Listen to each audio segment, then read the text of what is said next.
Welcome to the Encouragement Engineering Podcast, where we help people to combat the negativity that inundates their daily lives with a positive perspective and positive action. Today's guest is Jesse Fisco. Jesse is a serial entrepreneur that has created multiple businesses in Utah and Tennessee. Jesse is a master practitioner and has a huge passion for neuro linguistic programming. He has a huge passion for helping others succeed and win bigger. Jesse found himself at a moment in his career where he noticed that he was extremely unhappy. He lived a scarcity mindset. He was the heaviest he had ever been. His relationships were terrible and his family suffered. Through multiple reprograms and meditation, Jesse has been able to align his life and experience several changes. And Jesse wants others to experience that as well. So please welcome to the show, Jesse Fisco. Jesse, thank you so much for taking the time today. I really appreciate you being here. Yeah, thanks, Bob. I think I gotta tweak my bio. I was listening to you, and I was like, man, I wrote all that. That's Yeah. So, yeah, well, if you can, let's tell the audience about you and let's get to know you. How did you get to where you are now? I mean, tell us about your journey. Yeah, it's a great question. So, I started off as a real estate agent in my entrepreneur journey, right? And I loved it. I had a huge passion. It's always been in me to help people, right? I loved helping people get to that house. Well, what I didn't realize was that being an entrepreneur had a lot of extra things associated with it, right? Like it has now the CPA, you're now the COO, you're the marketing, you're everything. And I took that with a lot of pride. Like I was super excited, and my wife and I were doing this together because we just had a baby, and we're like, you know what, enough's enough. We've been doing investing prior, and we jumped into this entrepreneurial journey. Well, all of that was like drinking water from a fire hose. Yeah. And I started to lose myself, really. Just I got so focused on work, and then we grew this business really, really quickly, to the point where like we needed to hire someone, but we didn't even have a system in place. Long story short, like we were just working like 16-hour days. It was crazy. Right. And obviously On top of being a parent. right, on top of being a parent, and the hormones of being pregnant, like all these things kind of added up. And at the end of the day, like I found one day, I was just looking at myself, and I was like, I am the heaviest I've ever been. I'm making the most money I've ever made, but I can't ever enjoy this money. And my wife doesn't even have a relationship with me anymore. Like it sucks. And I started to like look and read some books and like really start to like look at what the problem was. And I realized that problem, everything was created by me. I was the problem. Wow. It wasn't anything else. What I literally believed was what I was receiving. I believed that I couldn't have a business that was operating without me there. I believed I couldn't leave the house and go on a vacation. I couldn't and I believed all these things to the point where like my beliefs internally were so strong that my reality was manifested.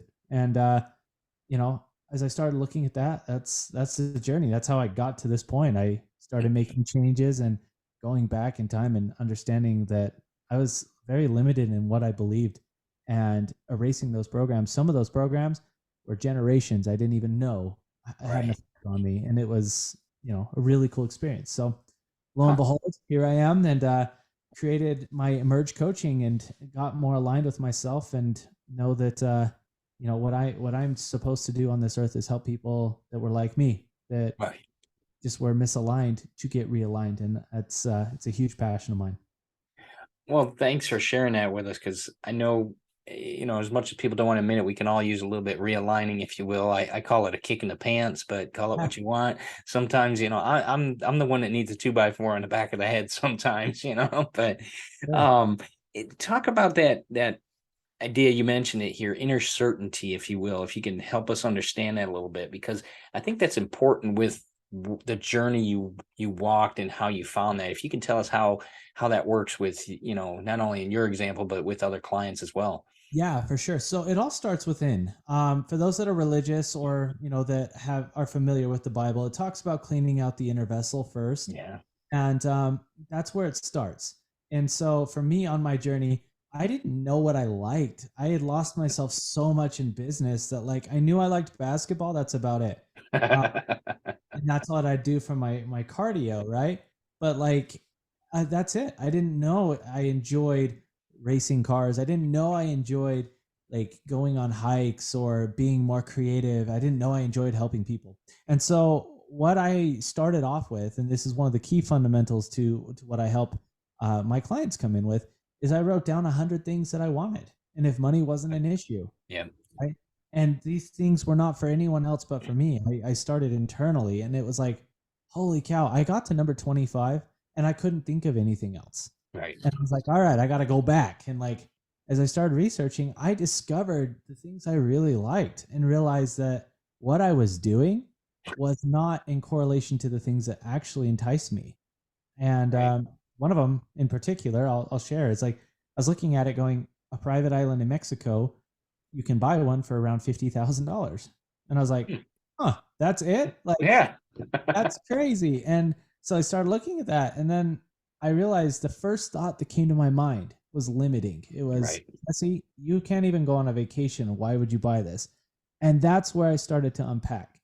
And I didn't know what I was doing. I was just like, why do I feel this way? And I started really uncovering what it was. And truthfully, Bob, what it was literally a bunch of emotions and feelings that I experienced from my parents that I accepted for my personal dichotomy. And I didn't even know if that was right or wrong. It Right. was crazy. So yeah, that's one of the major things is get right with yourself and understand what it is you want. And What drives. that's an interesting point you bring up, because a lot of these beliefs we have, they're things we lived, we didn't realize it at the time, but our brain was so, young and molding, if you will, and experience those things from our parents, grandparents, etc., that it just became part of us. Those neural pathways got set, and we don't know why, but all of a sudden you start to really think about it. It's like, huh, that's really something. Because yeah, I was surprised when you said that 50 grand. Oh, that's not bad. And then I'm thinking, yeah, well, how would I go at, and yeah, you go into that automatic limiting negative belief. I think that's easy for people to do. Do you find that people will, like when you first meet a client, they lean that way because it's quick and easy going to the negative? Yeah, I mean, most of the time, the best way to find out someone that needs my assistance is I go, "What do you want?" Uh-huh. And most of the time, people will go, "I don't want this, this, and this." And you go, "Hold up, I didn't ask what you don't want. I asked what you wanted." Wow. Right? And they go, "Oh, I guess I don't know." And like what they're doing is they're unconsciously just responding in a Yeah. negative way. Wow. So then to open it up and actually bring it to their conscious mind of like, no, no, no, I asked you what you wanted. Then all of a sudden it's like, that starts firing all these like, oh, They're going, wait a second. Yeah. The and I go, cobwebs get lost. that's so easy for entrepreneurs Yeah. because so many times they find themselves just giving every ounce of energy to everyone else. If it's not their business, it's their family. If it's not their family, it's their business or it's their clients. And they're just trying so hard, desperately to create this idea of financial freedom. Right. But I'll even challenge it and go, okay, you want financial freedom, but what does that mean? Because you may already have it according to what you believe inside, but like maybe there's a misalignment there too. And so that's Right. where I really try to get in and say, okay, great, we know what we want, but like, what's the details of it too? Yeah. Like, if I asked you car or what you wanted and you said a car, I'd say, okay, what kind of car? And then I'd get even more specific. Okay, is it all-wheel drive, rear-wheel drive? Is it a two-seater, four-seater? And I would get very, very specific with you to help you understand what it is that actually motivated you. Hmm. Because once you know, then you're so focused, like naturally you just go towards that thing you want because we do that as human beings. We all have the things that we think we need and Yeah. want. And so now it's like a deserving issue. Like, how do I deserve even higher? How do I want something higher and be okay with that? And that's a great point you bring up too, because um, I know, if you talk to people, that a lot of times sitting in a line or something like that, the first thing they're going to talk about is a complaint, and it Yes. breaks the conversation because it's easy. But when you shift to that, that idea of what you want, I think the key thing you look for is that feeling of having that item. And that's what triggers that subconscious mind, is that feeling. It's based off of feelings. And so you can ask yourself, what would it feel like to have that car or that house or the, $100 million, whatever it may be, and that's what gets your subconscious mind. It's triggered off of a feeling. Yeah. I think that's interesting.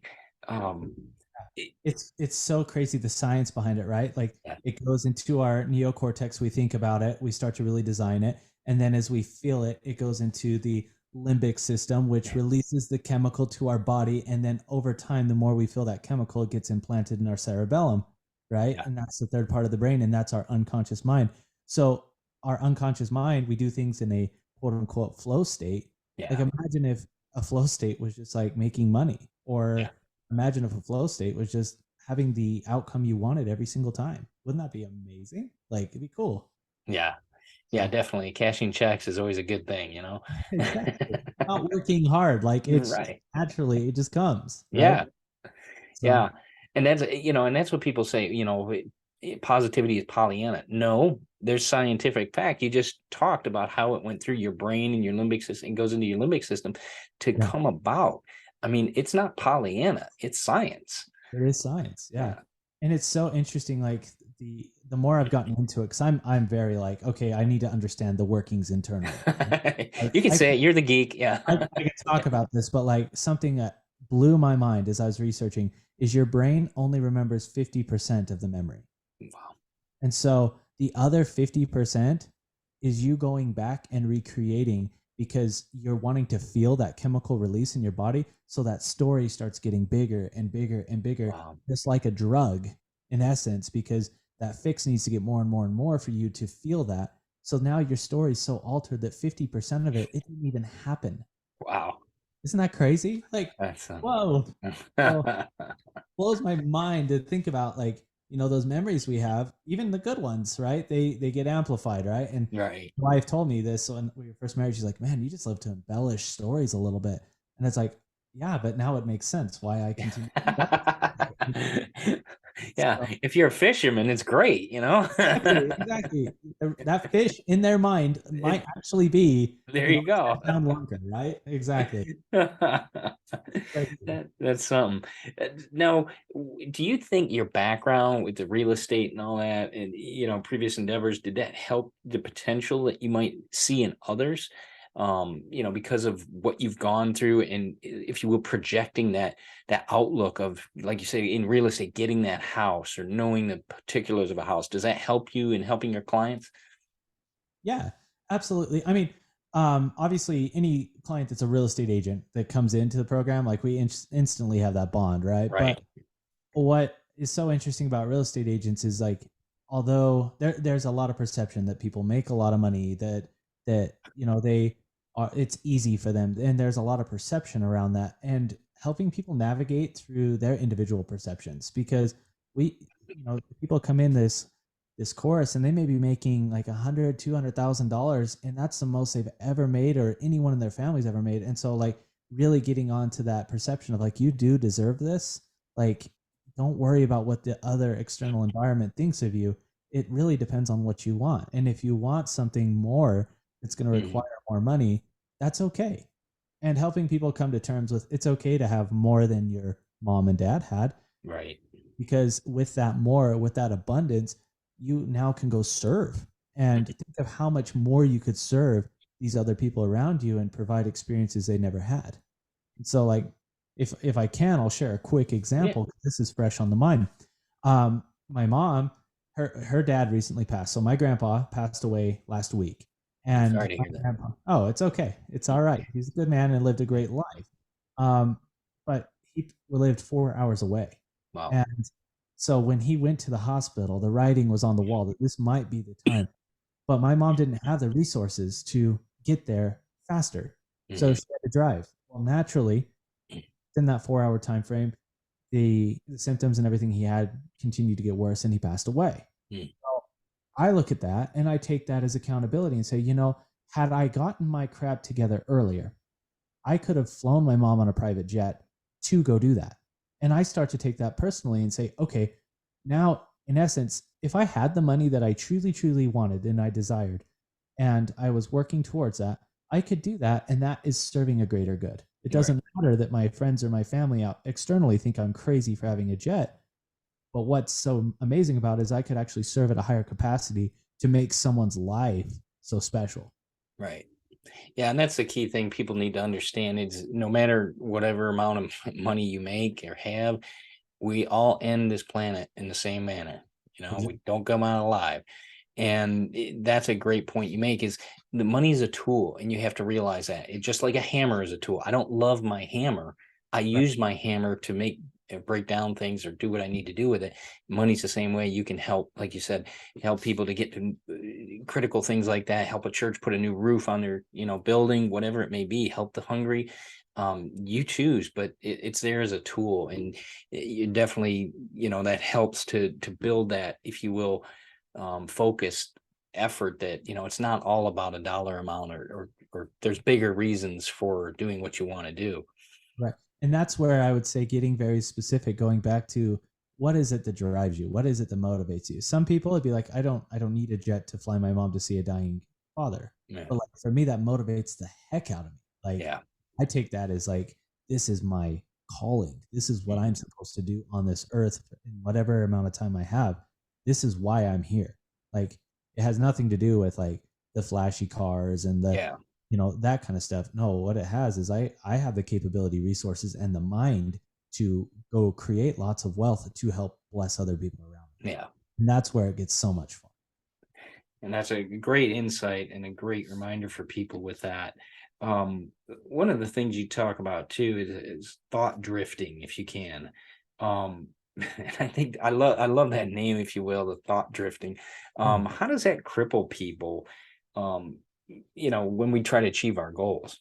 Oh, great question. So I'm going to give credit to Napoleon Hill for outwitting the devil. Drifting is such a cool topic he talks about, but thought drifting in essence is like essentially not staying committed to the thought. You have no mental toughness. And so like let's use the gym for an example. Like you get up at 4:30 in the morning and you're like, I could go to the gym or whatever time you get up, right? And you go, oh, I could go to the gym. And then all of a sudden these thoughts just start to like cloud your mind. Oh, no, you don't want to do that. Oh, that's too cold outside. Or, oh, like the gym's going to be packed. Whatever the thoughts are, you are now like losing your momentum behind Right. what the sole purpose was. You're drifting and you're allowing yourself to go off and like pretty much persuade yourself not to do the thing that you were set off to do. That is a muscle. That is a mental muscle you have to develop. And it takes time. But once again, the more aligned you are with the things you want, and you know that, and you've been able to really experience it, maybe through a meditation, right? Like being able to see yourself in that position and feel the feelings before it even happens. Or maybe it's going and sitting in that car or that going and holding that watch, whatever it is that motivates you, right? Like going and experiencing that for a moment. Those things, those feelings will always, always outweigh the thought drifting if you can experience those feelings beforehand. And that's a great point. It's almost like list out again the feelings you would have as you accomplish these things, because that triggers that mindset and that chemical release, if you will, of the pleasure from having those things, from those enjoyments. And I purposely asked that question because I know you mentioned that and talked about Napoleon Hill, because that's the first thing he talks about in his book, Think and Grow Rich. Thoughts are things, Right. and they truly are. They direct our mind, they direct our mind to think about things, which then causes us to act on certain things, which gives us the results we want. So it turns out that those thoughts do help us to achieve things and to accomplish things in our life. Right. And the most important part associated with those thoughts is just knowing what it is. Yeah. Right. Like, I do a lot of public speaking, and my whole talk is based off a pixelated image of $100 bill. And Yeah. it's like extremely pixelated. And I'll throw it up there and I'll go, all right, someone tell me what this is. Well, no one wants to raise their hand or say anything. And you might get that one off guess, but like no one is certain in that image. And then you show the 4K high resolution image of the $100 bill, and everyone raises their hands. And some people are like, I even know what it tastes like, right? Yeah. Like, something very crazy. But it's because, but most people are not like focused on the resolution of what it is they want. It's just a very pixelated like idea, Wow. image. And so getting higher resolution with what you want and understanding why and the intention behind it and the feeling, well, now all of a sudden it just becomes natural. Like you know exactly what you're going after. And how much more powerful is it to tell someone exactly what you want that person may actually know someone that knows someone that has the resource to get you that thing faster. Right. And that's what's super cool about all of this stuff. And that is very cool because, yeah, the more descriptive you are, the more focused you are, they can help to lead to those connections that you know, truly desire. They can help you grow what it is you're trying to achieve.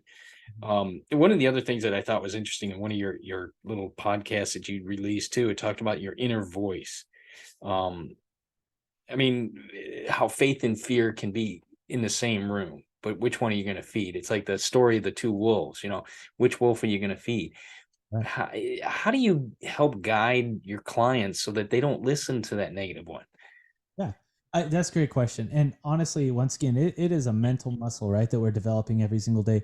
But I would definitely encourage anyone that has that to get specific with what it is they want. Because what will happen is if you're specific in what you want, you know what will happen if you do these certain things, right? Right. Like I know if I eat 1,500 calories and I eat X amount of protein, carbs, and fats in a diet, I'll lose weight and I'll look great, right? So it's getting specific again. What are the macros of the thing you want, and what do you need Right. to do specifically to lose that weight? And then you can go back to those and fall back on it. So when that fear does come in, you go, no, no, no, hold on. I know if I do these things, this will happen. Like it's no longer, oh, will it? Maybe, maybe Right. not. It's so specific that you can combat that fear and say, I'm just going to continue to move on, right? And fear becomes less and less and less over time because you've just continued to develop that muscle. And so I would say, once again, like getting very specific with what you want and designing the plan. Like I sat down with an entrepreneur that I coach yesterday, and he was like, I want to share with you this plan. I want to implement. And I was like, no, no, no, no. Let's talk about who your ideal client is and your story first.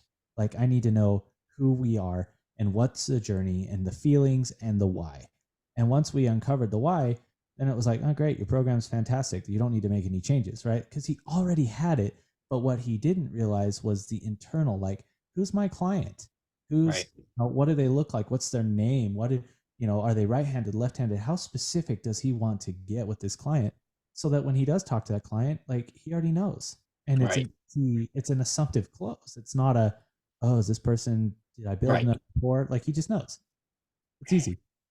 And that's a great point you bring up because you want to make it comfortable for everybody to do that type of thing, but then it's an automatic fit. I think that's so critical, that automatic fit of, you know, it flows right into, what you can do so they can close the business because it's already right there. It's a no-brainer. And that's a great way to, it doesn't make sales scary when you do that. No, and it eliminates the people that are angry or grumpy or not Right. in line with what you want. You're just like, yeah, you know what? I'm not worried about what this guy thinks because he's just not my ideal person. Right. So I'm going to go over and find the ideal person. And it's unreal because now you're not mentally getting in a funk of someone like chewing you out or ripping you out Yeah. of the call because you're just in a flow state of going after what you want. You know, you're specific. It's amazing, right? So it just changes the way you do business. And we did that with our real estate team that's still active. And it's crazy that the difference in clients that we Right. work. It's just a night and day difference, and the camaraderie in the office totally different. I bet. Yeah, because everybody's on the same page. They're going after the same type of prize. It's a focused event. You look over and the same person's lock and step barrel with you doing the same type of things to achieve what they need to do for the client. You all go through the same scenario. Exactly. And it's important to know, like, getting even more specific in business, like designing who you want to work for you, right? Like, Hmm. and Yeah. you could spend 80% of your business designing and the other 20% implementing and make more money than you could ever fathom, right? Right. And that's what it comes down to. But like with our employees, I designed, okay, I want someone that is, you know, very good at just taking direction, right? I Right. don't want someone to overstep me.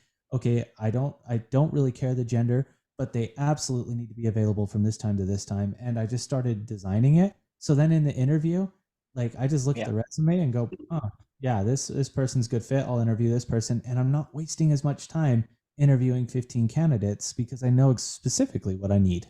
Right. And that's, once again, you're saving more time, making more money. It's just getting more intentional with what you want. And, you know, it just blows me away every single time I do this. The more and more I do this, it just continues to magnify and manifest itself in amazing ways. And that's a great reminder for people that, you know, they can do this. I think one of the keys to this, and I think you touched on it before, you said something about it, is that idea of consistency. And if you can tell us how this has worked for you, because you know, you talk about, you know, going after your business in real estate, you got to be consistent with calling people, getting leads, getting those people in any growth of a business. You got to do the same thing. You're posting every day online, little short videos. That consistency is there. I do it every day. That helps me have over 840 some podcast releases right now. So, Amazing. you know, tell us how that's helped you and how that helps your clients. Yeah. So consistency, once again, is internal. You have to be consistent with yourself. And so I remember this, and this is something I tell all the people that come to my coaching course is like, if you go tell your wife this big dream and she looks at you and goes, yeah, sure, that's a good sign that you're not a consistent person. Right. Right? But if she looks at you and goes, absolutely, go get it, that means that she has enough trust, or he, like whatever your spouse, right? They have enough trust in you that you've done it and you've shown consistency. But Right. most of the time, our spouse or significant other will be like, are you sure? Right. And they'll give us a Yeah. little feedback. Well, it's because you haven't shown yourself consistent, like to being consistent around that person. And so consistency starts with doing the things you say you're going to do. So write it down. Write Right. down 5 things you're going to achieve that day and go do it. Nothing else happens until you do it. Your morning routine does not have to be at 4:30 in the morning. It does not have to be jumping in an ice bath. Your morning routine is designed to set you up for success in your day. Right. So stay consistent with that and set yourself up successful every day. There you go. There you go. Let's start the consistency. Let's start our day. I mean, with the new year, everything, we're a month into the new year, so why not, you know, keep that consistency rolling that we started in January. Hopefully you're still doing it, but chances are people that have those New Year's goals have stopped already, but you know, we'll let them digress. So we'll keep going and keep positive with our world. Well, Jesse, where can people find out more about you and how to get a hold of you, your programs and so forth? Yeah, they can visit theemergecoaching.com. And I'll provide that for you for the notes, so you can click on that. They can also find me on Instagram at Mr. Utah Real Estate, and where, like you mentioned, I post a lot of inspirational reels and things from other podcasts and events that I've been on. And yeah, my whole goal here is just to help people understand themselves so they can win bigger in their life. That's just amazing and makes me just filled with extreme joy. Well, great. We'll make sure we put all that in the show notes for people to get a hold of you and contact you. And if they have other questions to follow you with your program. So I want to thank you for being a guest today on the Encouragement Engineering Podcast. I appreciate your time. I appreciate your knowledge. Appreciate what you're doing for our world. So keep up the great work. Yeah, thanks for having me on, Bob. It's been an absolute pleasure. Thank you. You have a great day. You too.